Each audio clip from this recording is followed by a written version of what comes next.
Okay, guys, welcome. Those of you who are joining us, thank you for being on. So let's get right into this. So I want to welcome everybody, depending on where you are dialing in from or viewing this from. For those of our community who are from the United Kingdom, Australia, South Africa, Canada, South America, wherever you are watching this from, welcome, welcome, and welcome. So this is your training, right? This is part of your training. Or for those of you who are seeing this for the first time, this will be new to you. But this is the Chill Code Revenue Scaling Blueprint, where you're going to discover the surprising 4-step process that coaches, consultants, and subject matter experts can use for scaling their practice, right, into a 5-figure a month business. Now, you may already have one, okay? You may already have a 5-figure a month business, right? But you may also want to double whatever that amount is. And so that's okay as well if you want to grow that number. And for those of you who aren't really starting out at that level, this is also great for you as well. So let us, I like to always just qualify and make sure everyone who is viewing this, of course, those of you who got this, who are part of the community already that I sent the link to, you already know. You already know the story here. So so you already know that this is for you. But for those of you who maybe are watching this for the first time, or maybe someone shared this with you, just want to also, make sure that you know who this is for, right? And to be able to identify yourself as to whether or not this is the event for you, okay? All right, so to jump right into this, you know what? I'm gonna take a moment because I know some of you may want to just share this online with someone that you want to watch this with you. So let's just take a moment to just do that. I'm gonna do the same. I know there's some people on my timeline that I also wanted to invite to this who may have not gotten a chance to be subscribed to the training. So let's just take a moment to do that right now.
All right, so we are back.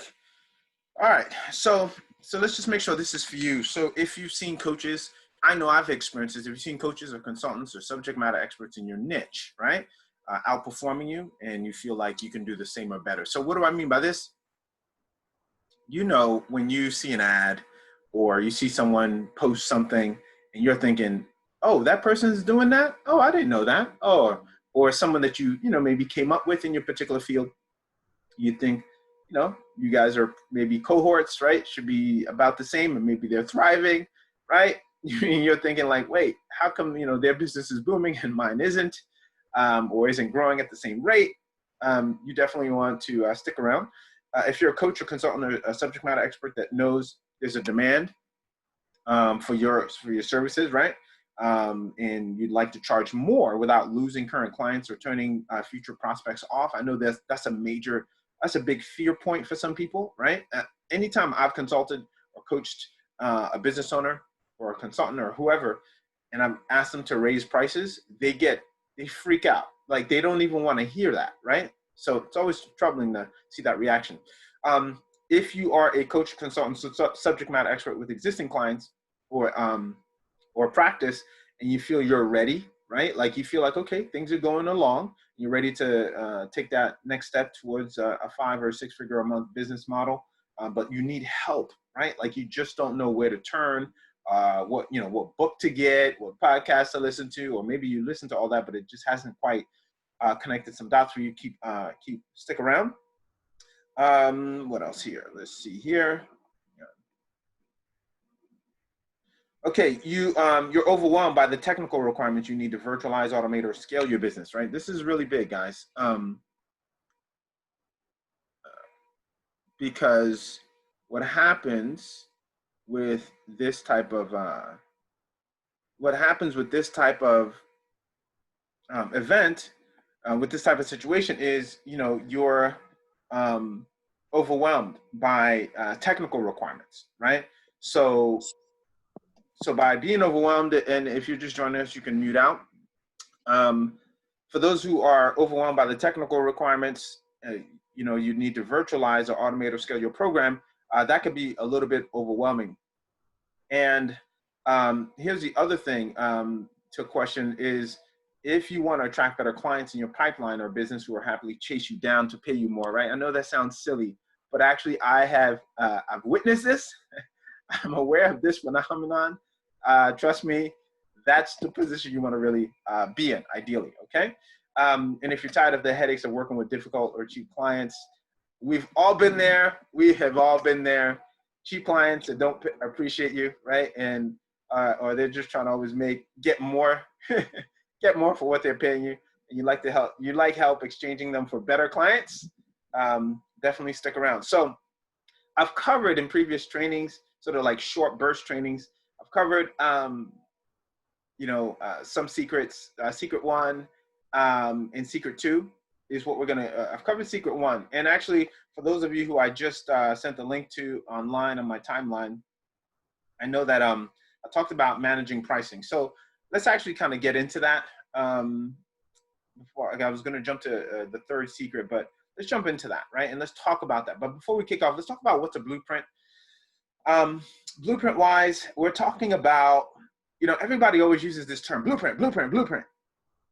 And it's always funny to me, right? because I actually come from a background where we engineering, right?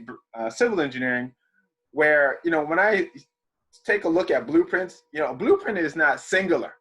All right, just so we're super clear, everybody uses this term. Get the blueprint. I got the blueprint. But blueprint is not singular. If you've ever worked on a real project, you have several blueprints, right? And so similarly, this is going to be the same. So blueprints come in different, they come in stacks, right? They're also called specs. And with specs come subsets inside of that, right? So a blueprint will have other parts of it. It'll have a set of prints, what are called prints, that show you, well, how the plumbing or the electrical or the mechanical components of that structure are assembled and how they need to be put together or constructed, okay? So this is a blueprint that contains other subsets, other prints within it, okay? So similarly, so the first image I just showed you, that's sort of like, you know, some mechanical, electrical, plumbing work, right? And so along with that, you'll also notice down to the right of that, so night lighting, for example, right? So that's not gonna come out of the blueprints for putting in the drywall, right? So those blueprints are the electrical and the lighting, right? That goes together. So you've got to have a set of blueprints to be able to know where to put those lights and how to wire them so you don't burn the house down. You also need, if you want to landscape the place, right? You need blueprints to be able to see that, right? And if you wanted to do the roof, right, get the roof done in a particular kind of way, you're going to need a separate set of blueprints for that. So, so that's what this comes down to, is that you have to you have to recognize first and foremost that blueprint wise, that's what this is. That's what you're going to have. You have an opportunity to engage in here, is looking at the total system versus just looking at one thing that tells you go here, go there, go there, and then you cross your fingers and hope that it works. Along with this, you're going to also discover 5 secret keys to your success as a small business owner, a consultant, a subject matter expert. These 5 secrets to your success are actually going to be based on those 4 triangles that you see below, okay? And those 4 triangles have steps within them. And there's a finale at the end of this where you're going to actually see what those steps are, okay? So good news, bad news. I am not able to, as promising as these blueprints are, I personally can't help everyone, okay? So for some of you who are going to want to work with me directly, I will or may be able to, I will and or may be able to support you, okay, directly, right? So at the end of this collection of trainings, some of you, please mute out if you're just dialing in. For those of you, so for some of you who are in need of direct coaching and consulting, I may be able to help you. At the end of this, there is an application process for you to inquire as to whether or not, and for us to have a conversation as to whether or not this is a good fit for you. So that's kind of good news, bad news. However, in some instances, some of you, even if I may not be able to work with you directly, either based on sort of your business model, or in some cases, maybe a time situation, there is an opportunity for you to train virtually, right? For you to sort of like self-coach, self-guide through a series of videos that will be available for you. And that's a conversation we can have as well. Now, the other reason why I can't help everyone is because only 2 or 3 people will make it out of about 150, right? And I just use that number just from some estimates. And part of that is a self-filtering process, okay? That happens when people engage in content like this or in a subject like the one we're talking about right now.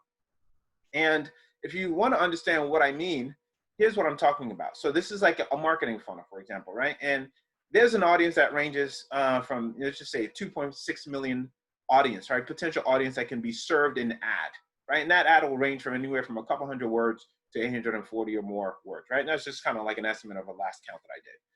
Now, what will happen after that is, now remember, in a moment, we're going to talk about pricing, right?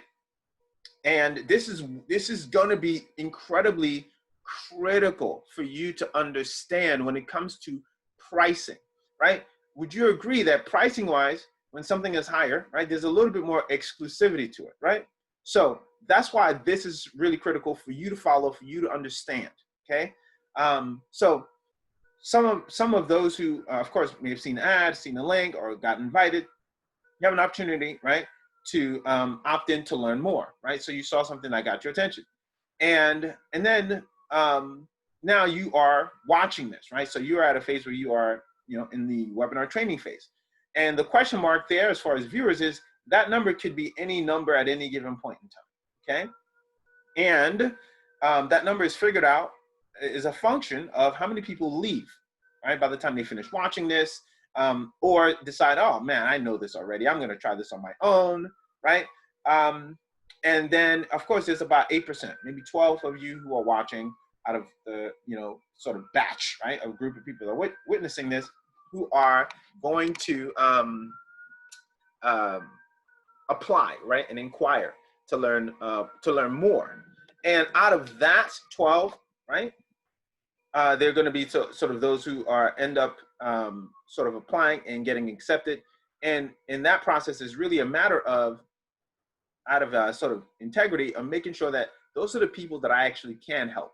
So you want to learn right now for yourself that not everyone's your customer. Not everyone that says, hey, I'm interested, hey, let's link up, hey, tell me more about your program, is the right person for you, right? So because at the end, you want to be picking the people who are going to be the most responsive and most coachable and cooperative, right, within your model, so that you can ensure that they win, right? There's nothing like having a client who says, yeah, I want you to coach, guide, you consult me, but then wants to do their own thing. Like, that's not why they're hiring you, right? They're hiring you because they want results. So so that's one thing we want to get clear. So about 2 or 3 are going to be there. So thumbs up to you if that's, the position you'll find yourself in. And like I said, in some cases, for some, you'll have an opportunity to sort of virtually guide yourself through this. So right now we are in that sort of 3rd level, and that level is up to you, right? Like, whether you make it to the finalist situation, it's up to you. It's a function of how you operate and behave from watching this right now. So you guys already know what you'll get out of this. And I'm just going to go through these really, really quickly. So the prompts that I had for you, as far as what you're going to learn from the entire series, is that you're going to learn how having competitive prices can hurt your business and your customers, right? And for those of you who saw my link on the timeline, that's the situation right now, right? We're gonna jump into that, and then we'll pick up at another time with other elements. The number one customer acquisition mistake that's probably robbing you of thousands of dollars per customer, and probably I'd say hours or days, right, or even months of sleep. You're also going to discover at the end of this. Again, we're not going to go over all of these right now. A 4-step proprietary blueprint process that can double or even triple your monthly revenue, and you'll be able to do this, sort of go through this process in about a 15-minute window, right? And that's pretty sweet. You also learn the 1-page worksheet that replaces years of fear, stress, and worry with hope, excitement, and a future of consistent revenue. Really, it's predictable revenue in your business, right? And then lastly, why your best customers actually want higher prices. They need higher prices, right? And how to respond to those demands. So finish like anything else. This is the short version of this, but if you were watching sort of the full thing, for those of you who actually want to go through the series of all 5 secrets, definitely make sure you know and understand all these 5 secrets, because at the end there is a grand finale to this, right? There's a wow, I didn't, there's a way that this comes together that's going to blow you away. So I just want you to, say goodbye to the drudgery of annoying clients, right? Just for a moment, allow yourself to be relaxed enough and use your imagination to just imagine what it would be like to just say, it's over. I'm not dealing with the cheap sort of taxing clients, okay? And just imagine how excited you'll be when that happens, all right? The excitement, the freedom from worry, the anxiety, the woohoo moment, right? That last, maybe some of you have those clients right now, right? And you've been trying to figure out how you're gonna get either rid of them or how you're gonna say goodbye, right? And this was actually one of my favorite things to learn over my sort of course of life as an entrepreneur. It was realizing how to happily transition, right? Without like it being sort of like a bitter parting situation, to really recognize that you're better served by clients that really celebrate you, right? You should never have to, just keep up with clients that you're not excited to work with, okay? And so there's a peace of mind that actually comes with that, right? Like sometimes when that phone hangs up and that person, says, wow, this is it. And you say, yeah, this is it. Can't work with you anymore.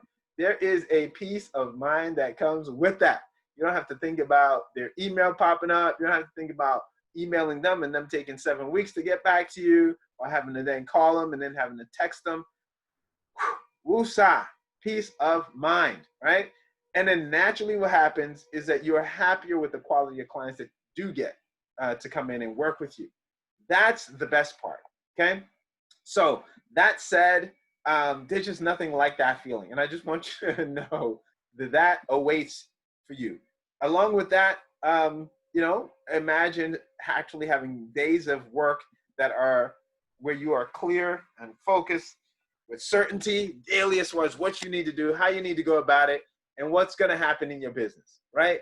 That's collectively an exciting and enriching, and I think a promisable experience, right, that you deserve. So, but you can't have that because there's some thoughts, right? Like there's some things that happen along the way that haven't given you that full experience. And this is what it comes down to. So, and we talk a little bit about pricing and about the kind of clients that you have. So if you've thought like, oh, well, you know, well, the reason why I don't have that is because, well, if my prices were competitive enough compared to other coaches, I'd probably attract clients just like they do, right? But again, you don't know if their clients, what kind of clients they're attracting, right? So if you've thought that thought, you know, I can relate to that. Now, if you've thought it'd be a no-brainer, right? I'd be the no-brainer choice of potential clients since I'm better than the competition or cheaper, right? So I'm better than so-and-so. You know, it's no better, you know, I'm better and my prices are good, right? I can't, almost every business owner that I come across in some way, shape or form, especially in brick and mortar, it's like, man, we got the best prices. Somehow people have drunk the Kool-Aid to think that best prices is the way to go. Or if you've ever thought the more clients I could get to work with me, the better my business would be, right? If you thought just overall, like if I just get as many people to work with me, like my business would just be great, okay? Or let's take a look here. I'd be happier when I have more clients, the best price, and fill my calendar, right? With back-to-back coaching appointments, right? You ever thought that thought? I'm sure you have in some way, shape, or form, and that's not always the case. Now, the question I have genuinely is, how has that worked for you, right? Having all those thoughts and having like, how's that work for you? Has it produced the results? Have you acted on those thoughts, right? And has it given you what you genuinely want and need? And if it hasn't, right, I just don't judge yourself for having those thoughts, right? Because we all have made those mistakes of just kind of doing our version of the entrepreneurial keeping up with the Joneses, and you just don't judge yourself for having those thoughts or ideas as far as how to progress in your business. And it's not your fault that that's been your thought. Here's the reason why I say that. See, like the real problem is that the old way of thinking, planning, running a coaching or consulting business is a dying model in some ways, right? And unsustainable. Actually, I think it's kind of more of a decaying model because some things that used to work kind of are starting to not work, okay? And it's not sustainable. And the real problem is that we've all been in some way, shape, or form miseducated to believe that the way offline, offline best practices work should work online too, right? And they don't work and scale the same way, right? So, you know, in the offline model, some people, hey, lower your prices, put up signage, you know, let them know you're the best show in town. They're going to get a good deal. Like, you know, it doesn't necessarily apply in the consulting world, especially if you want to build a 5-figure a month business. And you've likely been told things like, you know, keep your prices competitive or clients will find someone else with a better price, right? There's always that fear, there's always that anxiety that your client will leave you.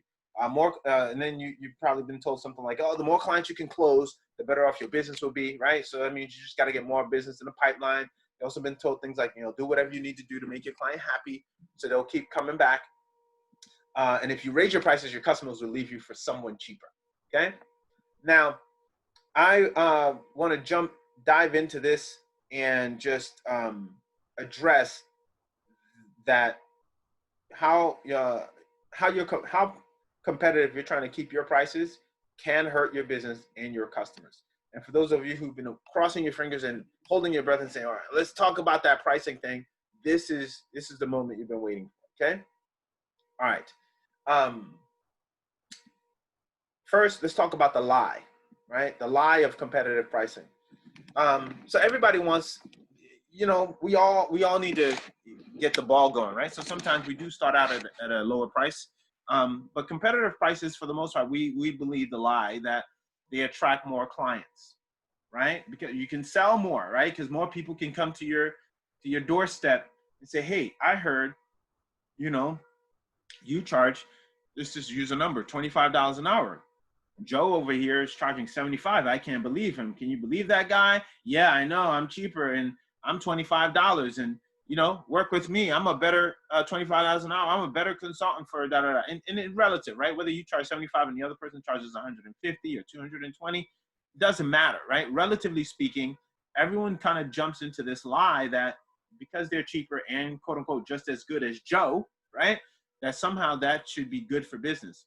But the reality is that in some cases, that competitive pricing situation puts you in a position where you are attracting clients that are looking for deals. And they're not always the best clients to work with, right?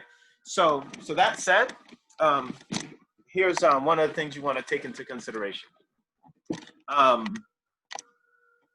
You want to take into consideration that competitive prices put you in a position to have to price match and negotiate, okay? So a lot of times, sometimes people do come into your business and what they do is they start asking you, well, how much is this? Well, let's talk about, well, you know, Joe over here is selling that. And what they're doing is they're trying to massage your price down. They're saying, well, if Joe's giving me this for this amount and you're giving me this for that amount, can you, right? You always end up in that position, right? That's never a great place to be. And the other thing is competitive pricing doesn't attract premium clients, okay? So in the end, the kind of clientele, and you'll hear how I define premium client in a moment, but it doesn't attract that high caliber client that you really want, right? That's not a pain in the ass to work with, right? That is a pleasure and a delight to serve and to support and to follow up with, and they follow up with you, and they, you know, they're responsive, right? So you just want to be very, very clear on that. So question I have for you right now is like, does your pricing attract premium clients, right? So if you have a question about, well, what should my pricing be? Just ask yourself this question.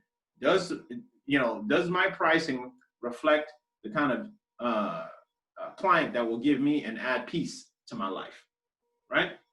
If that's not the case, you're going to be in trouble. Truth. So here's the truth. Competitive prices make you look like everyone else, thirsty and needy, right? Because everyone else got lower prices. Everyone else is trying to make their price lower so that they can survive the crises, the pandemic, the world falling apart, right?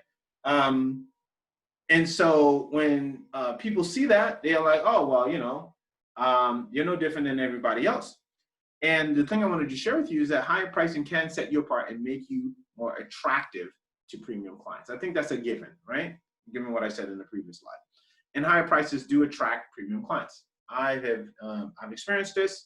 I mean, just go to any sort of top level consultant coach. Like when someone's paying $8,000, $10,000, $12,000 to work with you or participating in your program, they're not just looking for a deal, right? As in like just being slick and slimy and just, trying to get it down to a $200 program. Okay, you get what I'm saying? So premium clients are willing to pay for serious results. And that's the other thing about premium clients, right? If you are in service, you actually want your clients to do the work, right? You want them to get results, right? And those are the clients that you want to attract with a higher price point. So in the end, let me just close out with this illustration. The illustration is this. Which would you rather sell? And I might need to update this just to make the numbers clear. What would you rather sell, right? If you're going to sell a program, or let's just say the program was a car, right? And what would you rather sell? Would you rather sell a Honda Accord, right? Which is nothing wrong with any Honda Accord drivers out there, right? Which is, let's just say your average client. Or would you rather sell a Maserati that runs at $150,000, right? Big difference. Both cars get you from A to B, but drivers are completely different, right? So which kind of client would you rather attract, okay, and sell to? What price would you prefer? So So what you actually want are clients that recognize, know, and appreciate luxury. Although your product may not be quote unquote a luxury product, but in some ways it is a luxury to work with you, depending on how much peace of mind and guarantee that you provide to your client.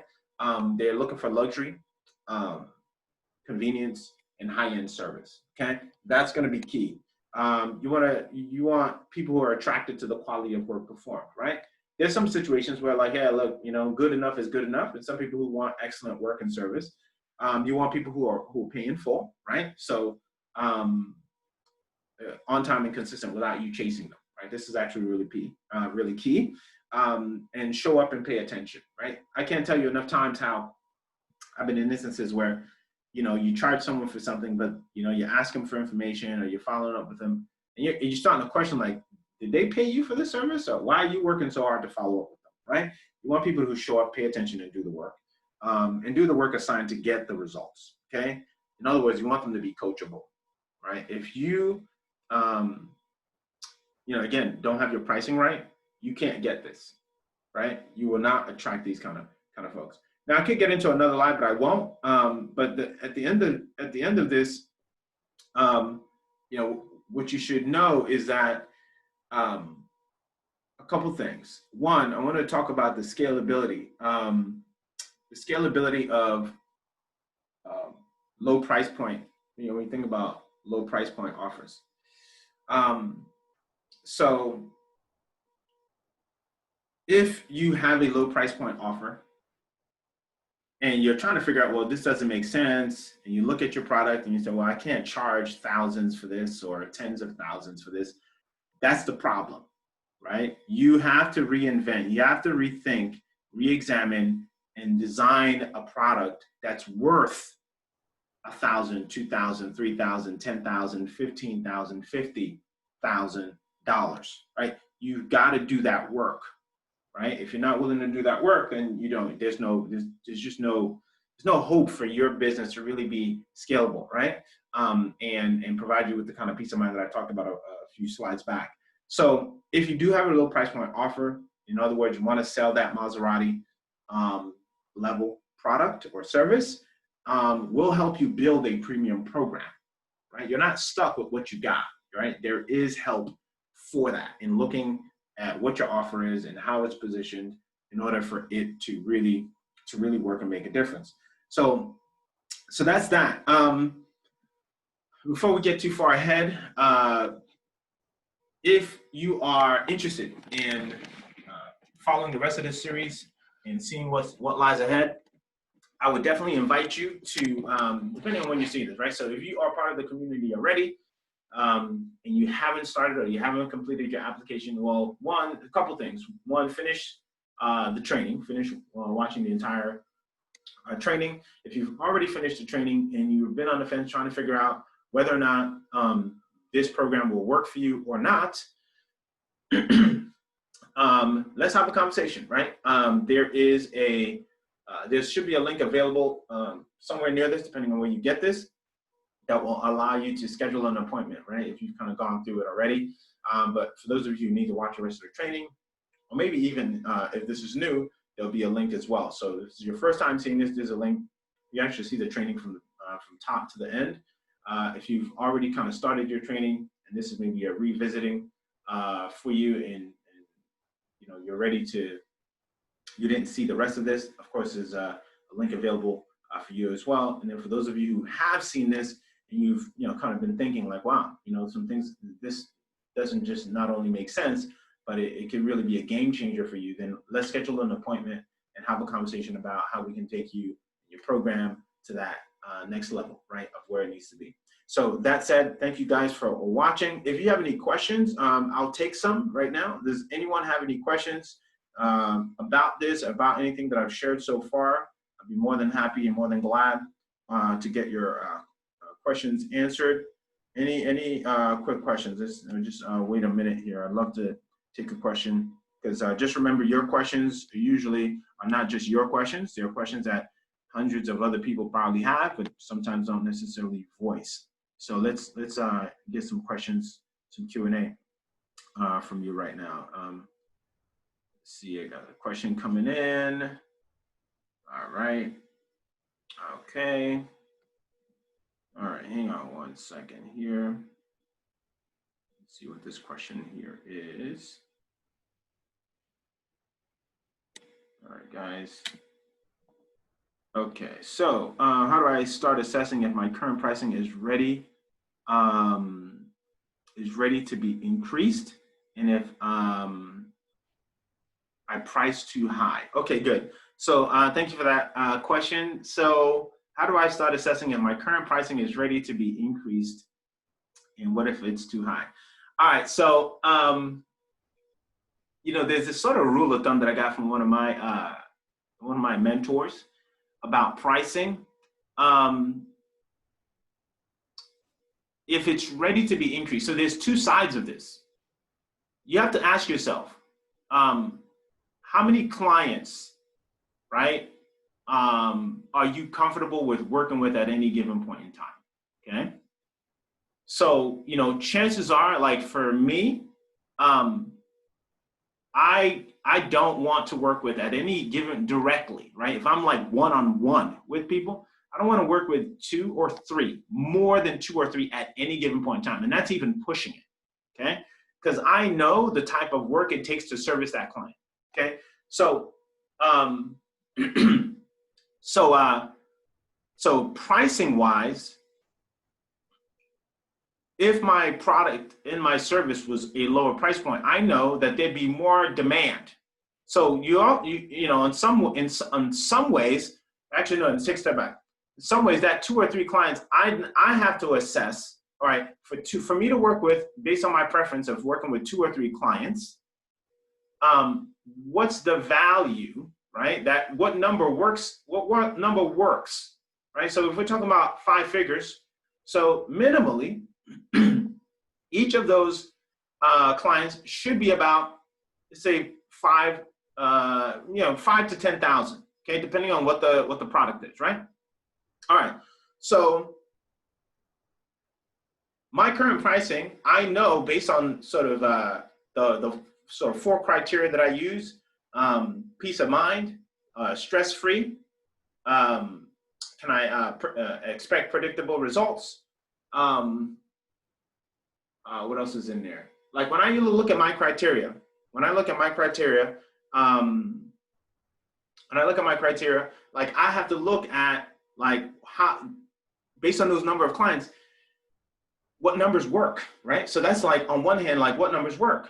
So the numbers that work for me are $5,000 to $10,000, just as an estimate, right? Again, depending on the level of you know, the kind of consulting that I'm doing.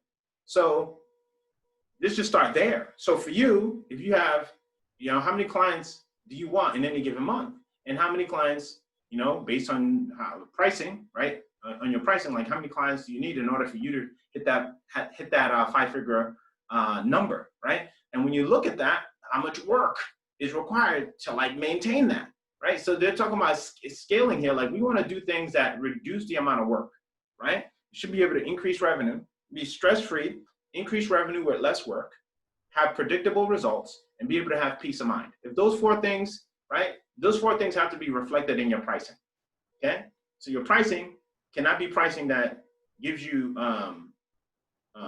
more work to do, okay? Like it actually should sort of give you a cushion where based on that amount, you don't have to stress about trying to, you know, like it just should embody that. And I hope that makes sense. The other thing is about, you know, how to assess if your current pricing is ready to be increased is if you feel like there's a lot of like real soft touch elements. If you feel like, man, I've been working hard to just work with these 4 or 5 or 6 or 7 or 8 clients, like, sheesh.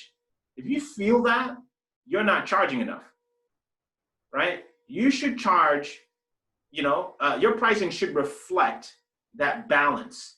Now, let's dovetail this also into the service and the product, right? Like that pricing also, if you think about what you're delivering, right? There should be like some real like promised land type effects and impact that your program produces for people, right? Like your program can't just be ordinary. So if your program sound like blah, right? Yeah, I mean, your pricing should also reflect sort of like a premium experience on the deliverables, right? So there's a lot of different places to come from with that. And what if you price too high? Well, it's not. I don't think it's a matter of pricing too high. And here's why I say that. With pricing too high, the whole thing with pricing too high is that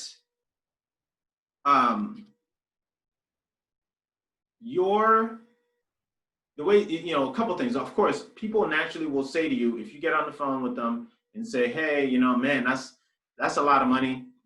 I don't have that right now. There's a couple things to look at, right? If you know that the promise of your program or your service, if you know that the promise of your program or your service is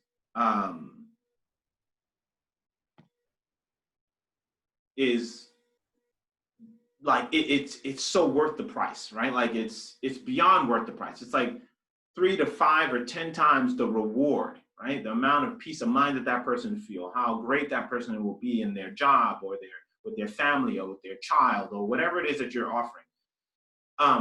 That price should be something that, like, when you're done consulting that person about your program and its benefits and you give them the price, they should be like, wow, that's cheap compared to all the things that I'm getting. So whether that's a $5,000 product or a $10,000 product or a $25,000 product, your offer should be such that they'd be like, wow, that's all? 10,000, 15,000, 25, 50, whatever it is, whatever that number is, they should, like, the benefit that they get from that price, from your program, should make the price look laughable, right? I know that's a challenge and a little bit of a stretch, but that's going to be important, okay? Very, very important. Okay, so a couple other questions here before we wrap up. Give me a second. Look at what else we had covered. All right, so yeah, so your pricing is never going to be too high. It's just a matter of you really holding yourself accountable to the deliverables. If you sign up to work with me, do you have guidance on how to navigate current clients under old pricing structure while acquiring new ones under the new pricing that you'll set? Yes. So here's how we handle that situation. With current clients, so one, you actually want to kind of either send out a notice, a memo, or have a conversation. Say, hey, look, let the client know the program that you're in right now, we're about to actually end that particular program, right? And you want to have a timeline that gives them enough time to kind of finish up whatever work they need to finish up with you and for themselves, and have a final date, right, when that program ends. So if it's 3 weeks out, 4 weeks out, whatever it is, 2 weeks out, you want to give reasonable time, reasonable notice. You want to let them know, okay, but this is the direction that this program is going to go in. We've made some upgrades. This is the program. This is the direction it's going to go in. And you want to let them know, like, all these amazing, remarkable benefits that new version of the program is going to be, right? And you want to give them an opportunity to identify whether or not they want that program or not, okay?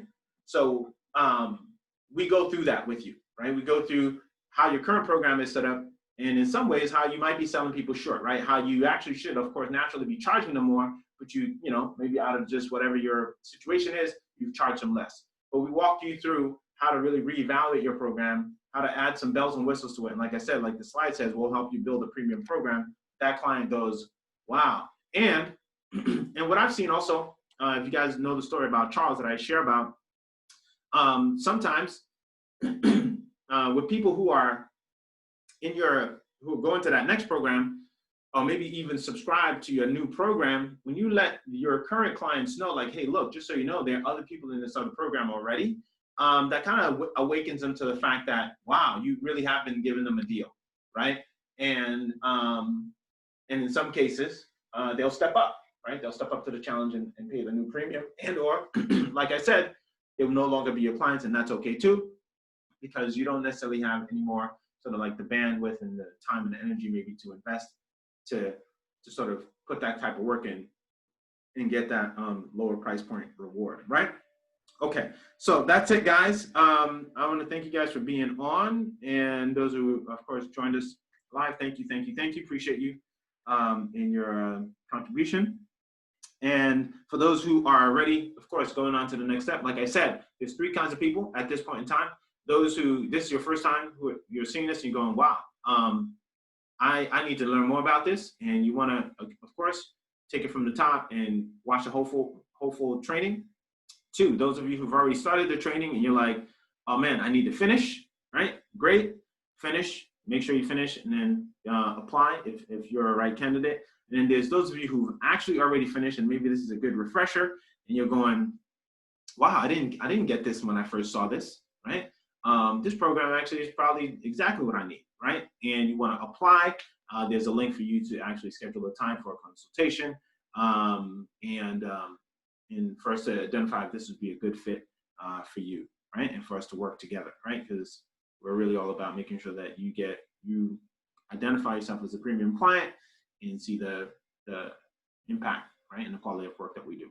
All right, guys, I love you, appreciate you. Thanks for watching. And we will see you. For those of you who need to go to secret number 2, go ahead and do that now and finish your training. Those of you who need to schedule your consulting, let's do that as part of your application.